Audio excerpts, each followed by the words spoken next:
السلام علیکم ورحمۃ اللہ۔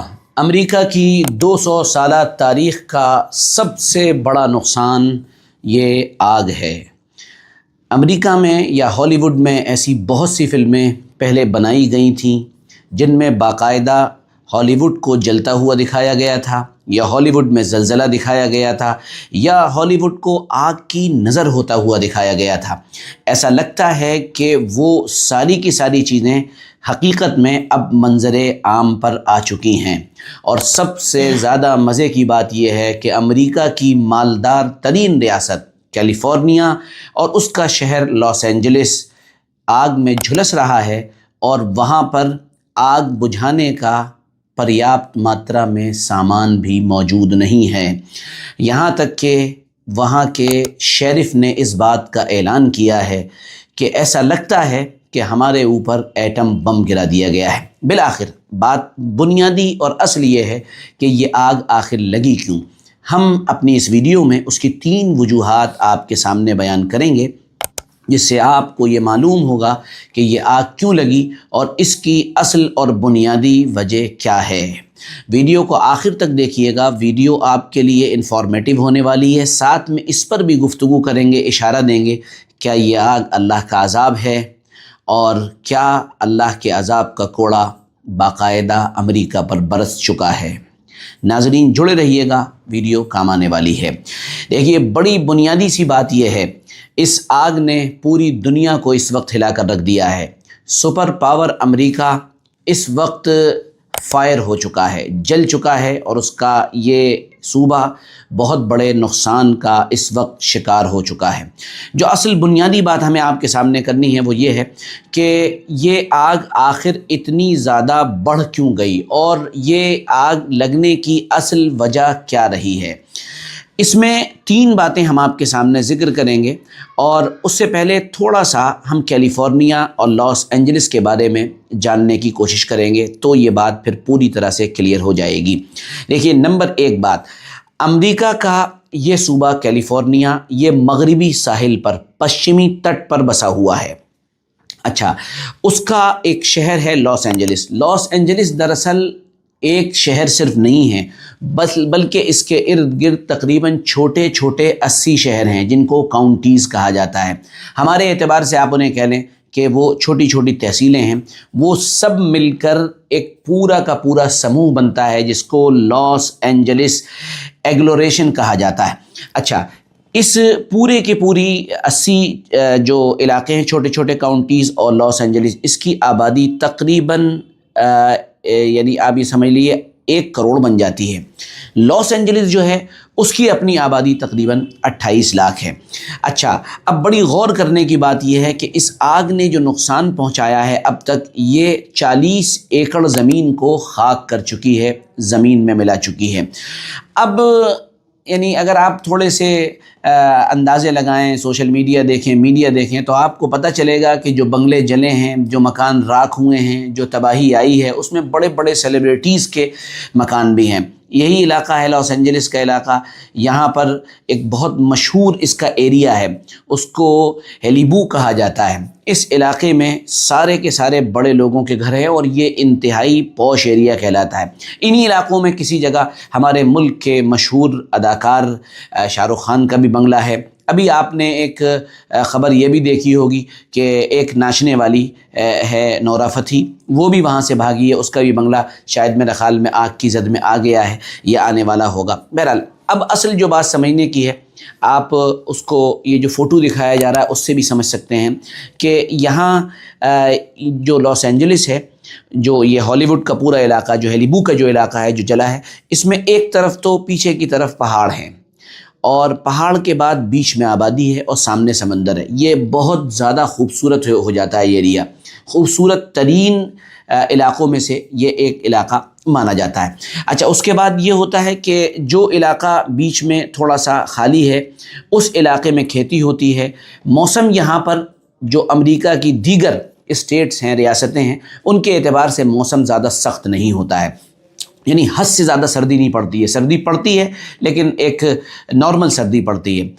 بارش یہاں پر نارمل ہوتی تھی، بارش کی وجہ سے کھیتی ہوتی تھی، اور وہ کھیتی جو ہے وہ یعنی لوگوں کے لیے کارآمد ہوتی تھی، بہت ہی اپجاؤ، بہت ہی زرخیز یہ پورا کا پورا علاقہ مانا جاتا تھا۔ اچھا، اب چونکہ بارش نہیں ہوئی، پچھلے سال اپریل میں بارش ہوئی تھی، تب سے اب تک وہاں بارش نہیں ہوئی۔ اچھا، جب بارش نہیں ہوئی تو پھر بارش نہ ہونے کی وجہ سے وہ جو گھاس وہاں پر ہے، وہ جو جنگل ہے پورا، وہ سوکھنے لگا۔ وہ سوکھا ہوا جنگل، ابھی میں اس کے بارے میں اور ڈیٹیل بتاؤں گا آپ کو، وہ پورا کا پورا سوکھا ہوا جنگل گویا کہ انسانوں کے اوپر ایک خوفناک قسم کی ایک کھردری چادر کی طرح نظر آنے لگا۔ اس کے بعد جب یہ بارش نہیں ہوئی، غلے کی اس طرح سے یعنی پیداوار نہیں ہوئی، تو ظاہر سی بات ہے وہ پورا کا پورا علاقہ، اگر اس کے اندر ایک ماچس کی تیلی بھی کوئی لگا دے تو وہ پورا کا پورا علاقہ ایک دم جل کر بہت تیزی سے آگے بڑھنے لگتا ہے۔ یہ امریکی تاریخ میں پہلی مرتبہ نہیں ہوا ہے، بلکہ یہ آگ ہر سال تقریباً لگتی ہے، اور یہ اکثر و بیشتر ایسا ہوتا ہے۔ اچھا، یہ ہوتا کیوں ہے؟ کیونکہ جو لاس اینجلس ہے، اس کا جو جائے وقوع ہے، جس طرح سے یہ بنا ہوا ہے، یہ جو پہاڑ ہے، پہاڑ کے ایک کونے کی طرف یہ آباد ہے، تو جو ہوا اوپر سے چلتی ہے وہ ہوا پہاڑ سے ٹکراتی ہے، پہاڑ سے ٹکرانے کی وجہ سے وہ ہوا اندر نہیں آ پاتی، اندر نہ آنے کی وجہ سے وہ کونا تلاش کرتی ہے، اور وہ کونے سے باقاعدہ نیچے کی طرف آتی ہے۔ نیچے آپ کا یہ لاس اینجلس شہر ہے یا یہ علاقہ ہے جو بہت ہی پوش علاقہ کہلاتا ہے وہاں کا۔ جب بارش ہوئی نہیں تو وہاں پر ایک بڑا مسئلہ یہ پیدا ہوا کہ گھاس سوکھ گئی۔ گھاس بھی جو ہے وہ ایک عجیب و غریب طرح کی گھاس ہے، اس کا ذکر ابھی آگے کر رہا ہوں۔ ہوا تیز چلی، 120 کلومیٹر کی اسپیڈ سے ہوا چلی ہے، یعنی جیسے ہمارے ملک میں جو خطرناک قسم کے طوفان آتے ہیں، ان کو چکروات کہا جاتا ہے، جن کے بارے میں کہا جاتا ہے کہ ہواؤں نے سنسنی پھیلا دی اور تباہی اور بربادی کے نئے مناظر پیش کر دیے دنیا کے سامنے، اس طرح کی یہ ہوا ہے۔ اب یہ ہوا اس کونے سے اندر داخل ہونی ہے، اوپر گھاس ہے، پیچھے پہاڑ ہیں۔ اب یہ جو ہوا چلی، ذرا سی اس میں آگ لگی تو اس خشک گھاس کو اس نے جلایا، اور پوری طاقت کے ساتھ ہوا نیچے کی طرف آ رہی ہے اور یہ آگ آگے بڑھتی چلی جا رہی ہے۔ اچھا، ایک بڑی وجہ یہ بھی ہے کہ جو دوسری وجہ بتائی جاتی ہے کہ یہ جو گھاس ہے اس میں آگ کیوں لگتی ہے۔ ظاہر سی بات ہے سوکھنے سے تو آگ لگتی ہے، لیکن یہ خاص قسم کی گھاس ہے جو کئی اور علاقوں میں پائی جاتی ہے، آسٹریلیا میں پائی جاتی ہے، افریقہ میں پائی جاتی ہے اور دیگر علاقوں میں پائی جاتی ہے، اور اس کا نام ہے چیپرل بایوم۔ یہ بہت تیزی کے ساتھ آگ کو پکڑتی ہے، یہ اس کی ایک خاصیت ہے۔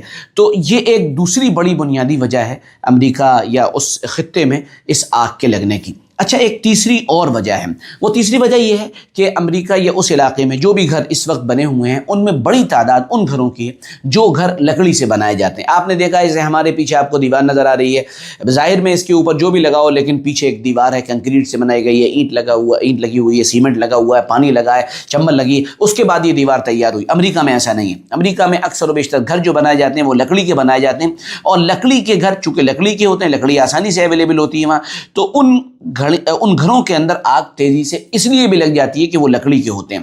اچھا، یہ 3 وجوہات جو میں نے آپ کے سامنے بتائیں کہ ایک تو اس ہوا کا بہت تیزی کے ساتھ وہاں پر چلنا اور اس کا ایک پورے علاقے کا جائے وقوع، اور دوسری بڑی بات یہ کہ وہ آگ اس سوکھی ہوئی گھاس کی وجہ سے اس کا پھیلنا کیونکہ بارش نہیں ہوئی، اور تیسری بڑی بنیادی بات یہ کہ جو چیپرل بایوم جو ایک خاص قسم کی گھاس یا وہ جو کئی خطوں میں پائی جاتی ہے، اس کا آگ کے ساتھ انٹریکشن اور تیزی کے ساتھ آگ کا پھیلنا، اور پھر وہاں پر لکڑیوں کے گھر کا ہونا، یہ ساری باتیں، یہ سب باتیں اپنی جگہ پر۔ آخری بات میری یاد رکھیے گا، قرآن پاک ہمیں جس طرف لے جاتا ہے، قرآن پاک جو ایک سوچ ہمیں دیتا ہے وہ یہ ہے کہ جب بھی دنیا میں کسی قوم پر عذاب آتا ہے تو اس عذاب کے آنے کی وجہ جو ہوتی ہے وہ گناہوں کی زندگی ہوتی ہے، وہ خدا کی نافرمانی ہوتی ہے، وہ اللہ کے خلاف بغاوت ہوتی ہے، وہ اللہ کے احکامات کو نہ ماننا ہوتا ہے۔ وَكَأَيٍّ مِّن قَرْيَةٍ عَتَتْ عَنْ أَمْرِ رَبِّهَا وَرُسُلِهِ، کتنی ہی بستیاں ایسی ہیں جنہوں نے اللہ اس کے رسول کے حکم کو نہیں مانا۔ فَحَاسَبْنَاهَا حِسَابًا شَدِيدًا، تو ہم نے ان کو بہت سخت عذاب کے اندر، یعنی ان کا بڑا سخت ہم نے حساب لیا۔ وَعَذَّبْنَاهَا عَذَابًا نُكْرًا، اور ہم نے بہت ہی عجیب و غریب ان کے اوپر عذاب بھیجا۔ تو قرآن ہمیں یہاں لے جاتا ہے. میں نے قرآن پاک کو اس طرح سے ایک مرتبہ پورا شروع سے آخر تک دیکھا ہے. 120 سے زیادہ ایسی آیات ہمیں وہاں ملتی ہیں جس سے یہ معلوم ہوتا ہے کہ اللہ کا عذاب کبھی اس لیے نہیں آتا کہ لوگ بہت خوشحالی کی زندگی گزار رہے ہیں یا لوگوں کے پاس ٹیکنالوجی نہیں ہے یا ہے، ان چیزوں پر نہیں. جہاں بھی اللہ کا عذاب آیا ہے جزاء بما کانوا یعملون بما کانوا یکسبون، کہ یہ لوگ نافرمانیاں کرتے ہیں، یہ لوگ اللہ کے خلاف بغاوت کر رہے ہیں. اور اس سے بھی بڑی بغاوت دنیا میں کیا ہو سکتی ہے کہ ایک پوری کی پوری بستی غزہ کو زمین میں ملا دیا گیا، ملیا میٹ کر دیا گیا، اور یہاں کے رہنے والے خاموش تماشائی بنے، وہاں پر دیکھتے رہے. اور خاموش تماشائی ہی نہیں بلکہ پوری طاقت کے ساتھ فنڈ ریز کرتے رہے، لوگوں کو کی فنڈنگ کرتے رہے. آپ ذرا اندازہ لگائیے، ایک صاحب نے ٹویٹر پہ بہت شاندار بات لکھی ہے اور انہوں نے یہ بات آیا کی ہے کہ امریکہ نے اس پوری غزہ کی جنگ میں 3-4 ارب ڈالر کا اسلحہ دیا ہوگا، اور اس وقت جو اس آگ کی بربادی ہے اس کا جو اندازہ لگایا جا رہا ہے وہ 100 ارب ڈالر سے بھی اوپر پہنچنے کو گویا کہ تیار ہے. تو ڈرنا اس بات سے چاہیے کہ ہم اللہ کی نافرمانی تو نہیں کر رہے ہیں، یہ تو پورا شیطانی اڈا تھا جہاں یہ سب کچھ ہوا ہے. اللہ ہم سب کو اس سے محفوظ رکھے. اور بہرحال جو اچھے لوگ رہتے ہیں ان کے ساتھ ہمدردیاں بھی ہیں، لیکن گیہوں کے ساتھ گھن پس جایا کرتے ہیں. میں امید کرتا ہوں ویڈیو انفارمیٹیو رہا ہوگا، اسے آگے پہنچائیے اور لوگوں تک پہنچانے کی کوشش کریے تاکہ اس طرح کی بات آگے پہنچ جائے.